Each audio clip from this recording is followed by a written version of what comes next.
speaking and engaging with a number of other media experts and programmatic experts on our favorite topic, and that is data. Over the course of my career, I've really enjoyed nerding out and talking about how brands are leveraging their data to reach their consumer, how brands sometimes aren't and why, what are their barriers to entry, and most importantly, figuring out who our audience really is and how that might differ from what we thought previously.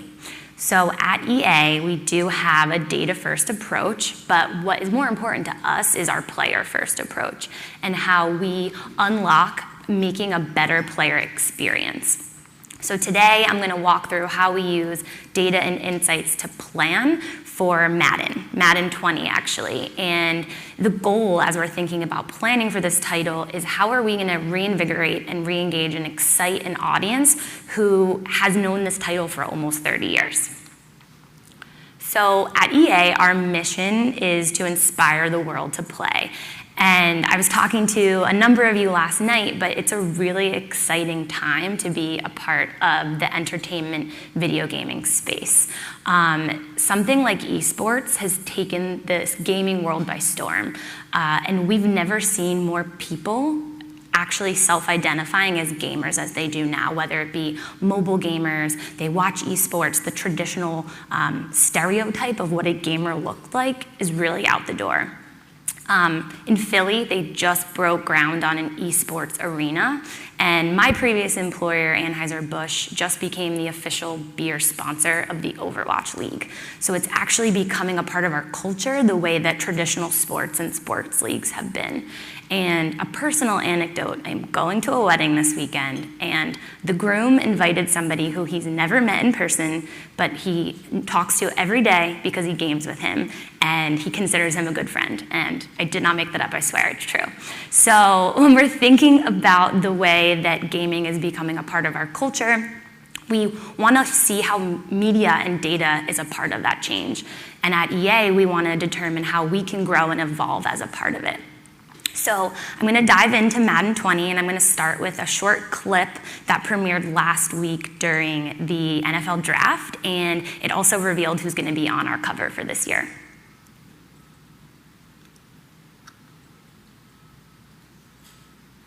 Let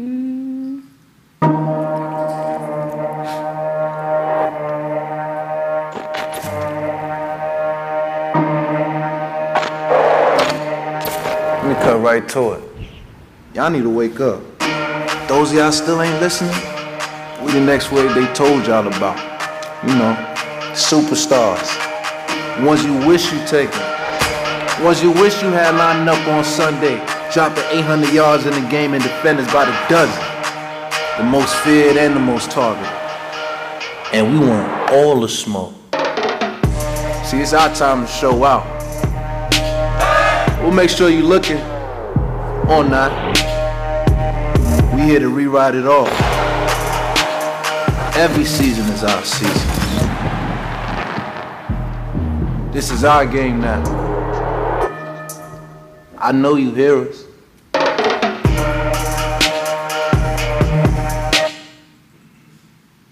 So this is Pat Mahomes, and he's our title star for Madden 20. And it's become quite a fun tradition every year to reveal the star who's going to be on the cover of each year's game. And it's somebody who's had a great year or is a superstar. So when we think about Madden's goals and what our objective is for the year, we take a step back from the media data and look at our business data. So what we've uncovered through working with our global analytics and insights team is that for a game like Madden, over the last 3 years, 75% of players don't purchase year over year. So when we're thinking about tens of millions of units, that's a lot of non-returning customers.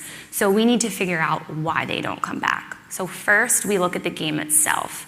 If you are a gamer, you might know that Madden isn't a particularly easy game to just jump in and start playing. There's a little bit of a high barrier to gamer entry, if you will. And what's interesting is that John Madden's actual goal and vision for a game was to help fans become better fans and learn the mechanics of the game while they're playing. So we know that it's not really something that people are jumping right into. And so what we took with that information and we went back to our studios is tried to work, and we developed a new mode for this year, and that's the superstar mode. So our goal with the superstar mode is it's a career mode. You can follow a player throughout their entire career, and you can start with the basics of football from college through their hopefully superstar career. And we think that this new mode we can use with our media and engage a new fan base, and we're also reflecting culture. So something that we see in NBA that we haven't seen in the NFL is these really big personalities in football. I'm in New York, so OBJ on the Giants is a perfect example of that. It also shows how data for us is cyclical. We use our data to improve our product as well as use it in our media. So that is how we look at it, and we're really hopeful that superstar mode is going to bring a new life and reinvigorate our audience. And for us, data is a way to unlock and understand our players better. So we broke down the game and how we can use data to improve our actual product. And now we dive in and use that data to understand who our audience really is. You've probably read about EA and the trades and how we have an in-house programmatic search and social team. So the reason we've done that and we really believe and support our data-first approach is we're very protective of our data as well. We have thousands of first-party data segments and signals that we can use, to Steve's point, to learn about who our players are. So what their motivators are, why they play, the why behind them getting up and playing a game. We know what type of position they play, how long, the duration and the frequency, how many days a week are they playing, what other games in our portfolio. So that's been really important. So even for today's conversation, we're thinking about Madden, we also know what other games like Anthem or Apex or The Sims are being played across our entire portfolio. So this is a really important tool for us to understand who exactly we're talking to when we're putting together a media plan. So I'm going to dive into a few other data sets that we take into consideration when putting together a plan and how that leads into the types of activation that we actually run with. So player motivators. When I said we inspire the world to play, it really goes much further beyond the 40 markets that we're in. It's really creating a game for everyone and the different drives that everyone has behind why they engage with the game. At EA, it's actually an onboarding activity to go through a series and a questionnaire to determine what your motivation profile is. And I am a steady advancer. I take calculated risks all on the single path toward my end goal. And as a person, that's probably who I am as well. But as we look at these, we look at exactly what the drivers are. So in that middle row, the imaginative creators and story writers, the passionate belonger, that aligns perfectly with our Sims game and the people who actually are creating their own identity and creating an entire world in their game. The competitive achievers align well with our sports titles like FIFA and Madden and NBA. And then this lower right, category enthusiasts, these are the hardcore, passionate gamers. They read Reddit blogs, they write Reddit blogs, they are extremely opinionated. That's also something to know about gaming. We have a very opinionated audience. That's a segment that we're not really gonna touch because they are gonna buy whatever they wanna buy. So our media isn't really gonna impact them as much as others. Then what we do is we put together a player profile and what the typical audience looks like for Madden. So for today, this is Mike. He plays Madden. He is a competitive achiever, so he really likes the winning aspect of the game. We know that when he wins, he actually plays an hour longer than when we see him lose. He also plays to socialize. He really enjoys playing with his friends, and also he gets joy out of ribbing his friends when they're losing. He is a Dallas Cowboys fan, as evidenced by this beautiful slide I put together.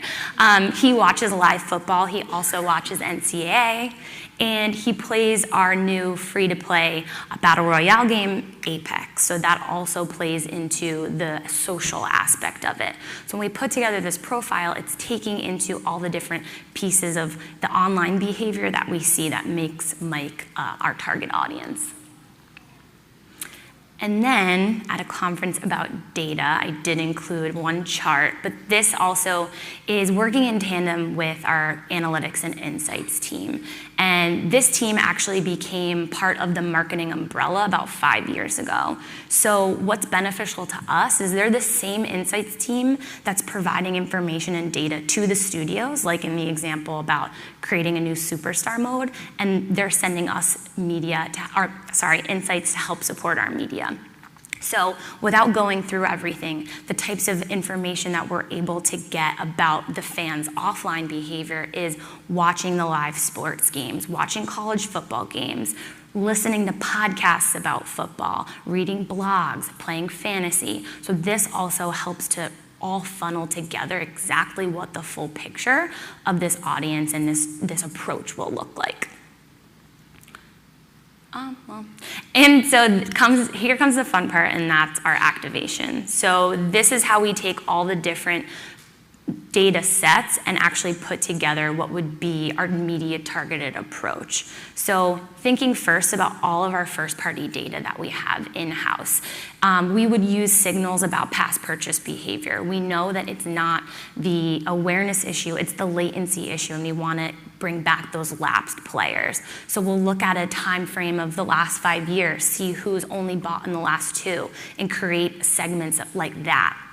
We'll also look at our purchase behavior and see who has Madden 16, 17, 18, and 19. We'll end up suppressing that audience since we can determine that they're likely to purchase Madden 20 next year, and we want to minimize the media wastage where we can. So that's actually the activation on our first party data, but we also can use the information that we have in a lot of different other ways when putting together our plan.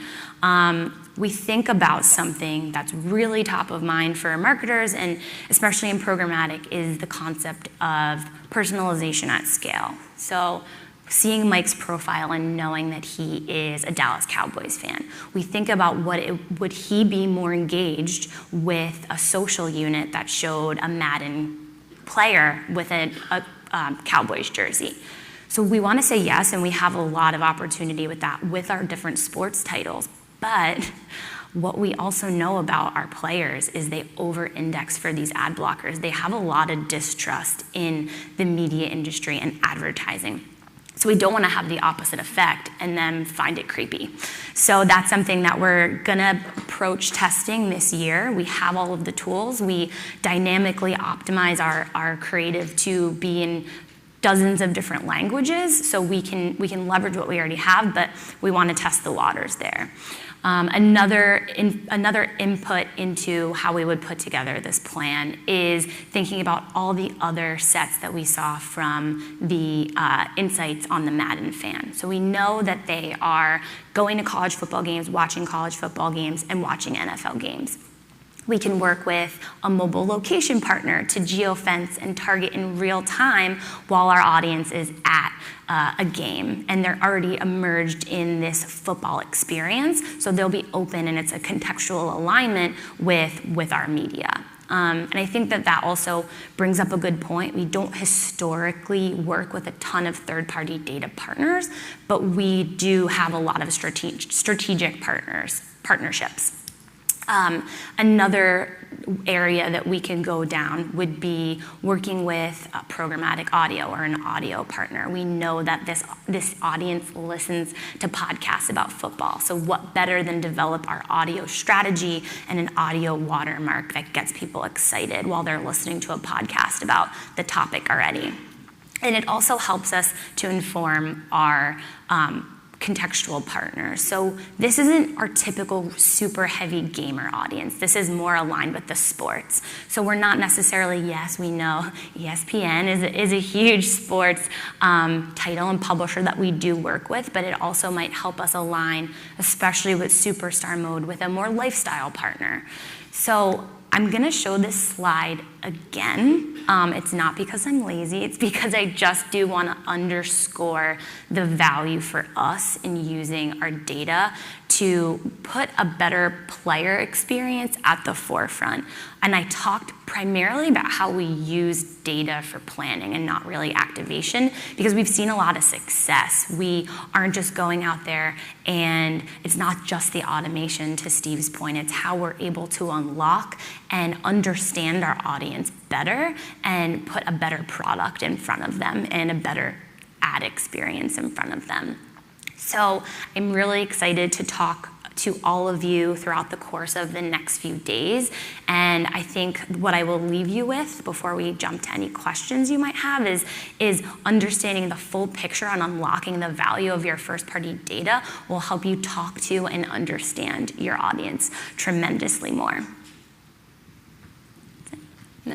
Missy, thank you very much. Thank you.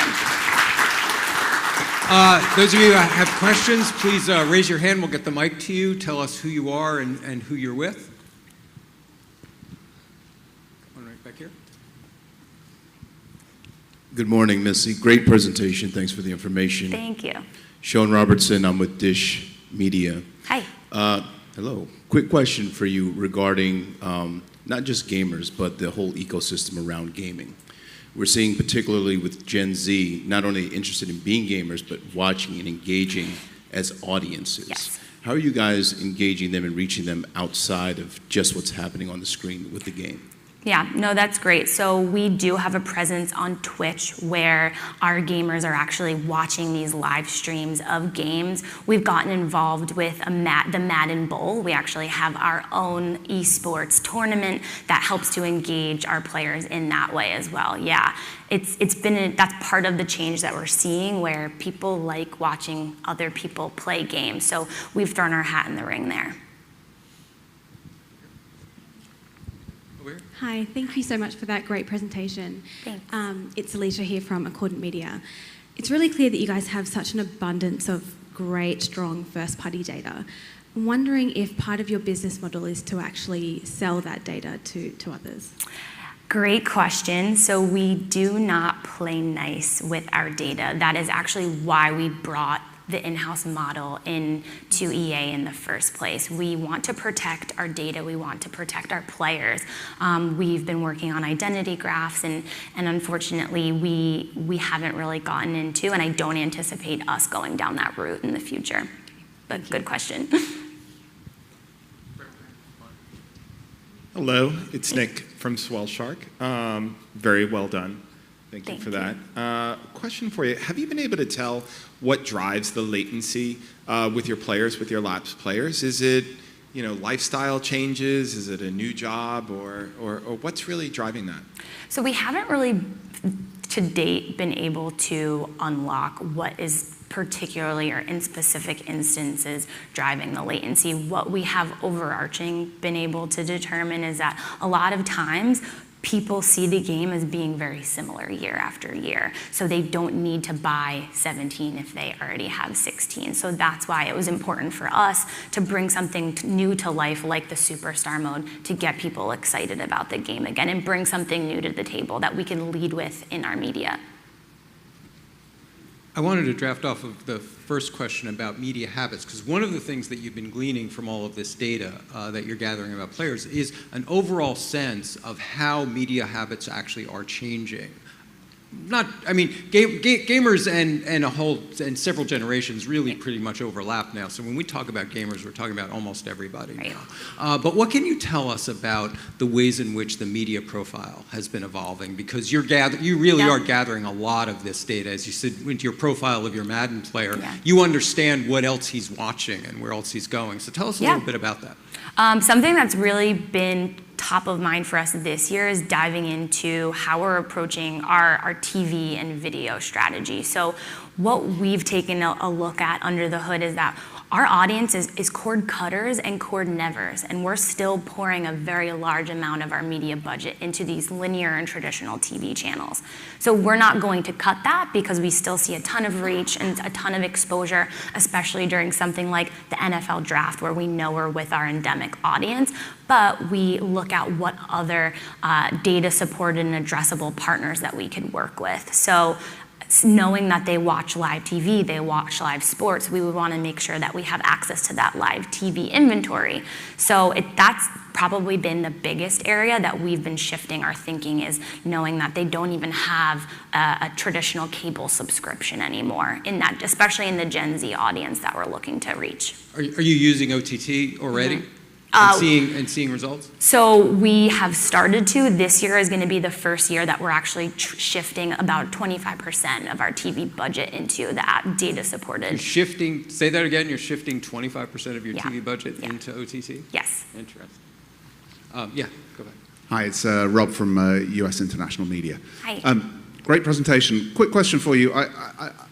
It sounds a little bit like one of the advantages you've got from in-housing Programmatic is using your first-party data, and then some of the pressure is off in terms of your the necessity to report and measure KPIs on a immediate performance level, which as agencies and as third-party vendors, you oftentimes have that pressure because that's the performance that we're measured by.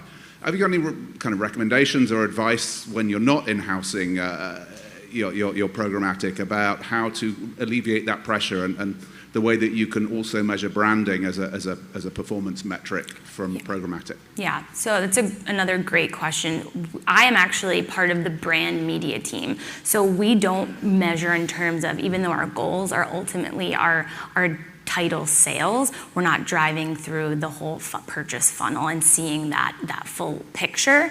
For us, we do apply brand lift studies on all of our campaigns. So it actually has the results that we need to show the impact of our media on all of our YouTube, all of our social as well. We also have come up with what we call our effective reach. And with our brand campaigns, how we're reaching those audiences and what our effective reach number turns out to be is what we're using as our KPI. But I think that also is a part of our evolution, and we're continuing to revisit our measurement approach. And I think, to your point, when you are working as an agency, it is difficult because even if it's CTR and you know that CTR isn't the best way to measure success, your client is still hammering home the need to succeed. So I would love to talk to you more about this because I don't think it's necessarily been a one-size-fits-all approach, but we can chat more for sure.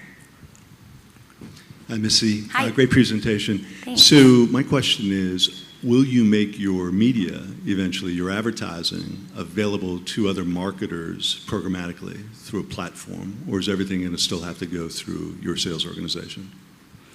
So when you say that, is it more how we're working with other partners to advertise on our owned and operated platforms? Exactly. Okay, so I actually sit with the team in New York. EA is a West Coast-based company, but the team I do sit with in New York is the Global Brand Partnerships team, and they do just that, but it's not for our HD titles, it's only for our mobile titles right now. I wanted to close the loop on a couple of things that you said. Third-party data, tell us a little bit more about your reticence about third-party data. Is it simply that your first-party data is so comprehensive that no third-party data really is giving you something you don't already have, or are you reticent about that supply chain? It's more what you said at first. We are so confident in the data sets that we have built that when we are actually doing the targeting, we're layering on our own data to inform who we see as this gamer audience. That is to say we don't want to miss out on who hasn't bought an EA game or who might not already fall into one of our data sets. That's why we're using our data to also inform where we're aligning contextually. How have you so far battled, if you have at all, ad blocking? Very good question. So what we've been doing is we think more about where our strategic partnerships with different publishers and endemic publishers are.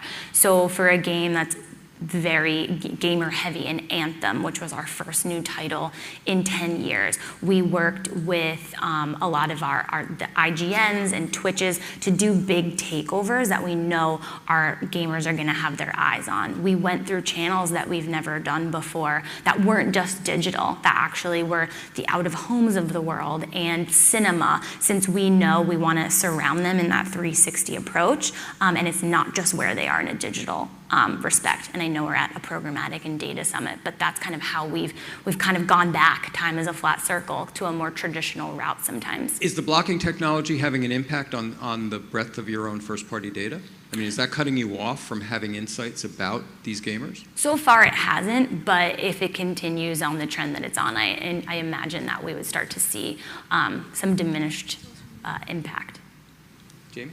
Hi, Jamie Power from Cadent.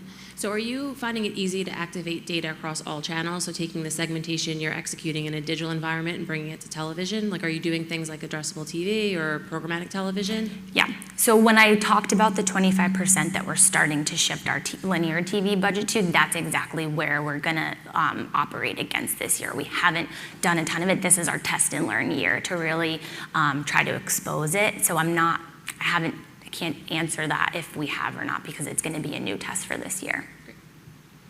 And I have one wrap question, and then we'll let you go. You've been really generous. The profiles, how and when were those ideated? I mean, how and why did you come up with those, and also why that number?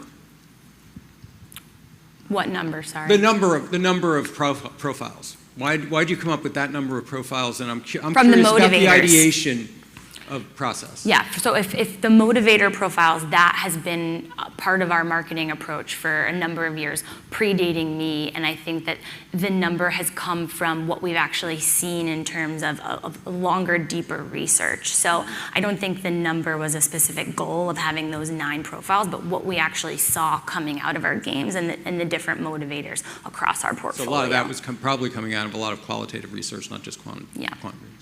Missy, Pearce, that was great. Thank you very much. Thank you so much.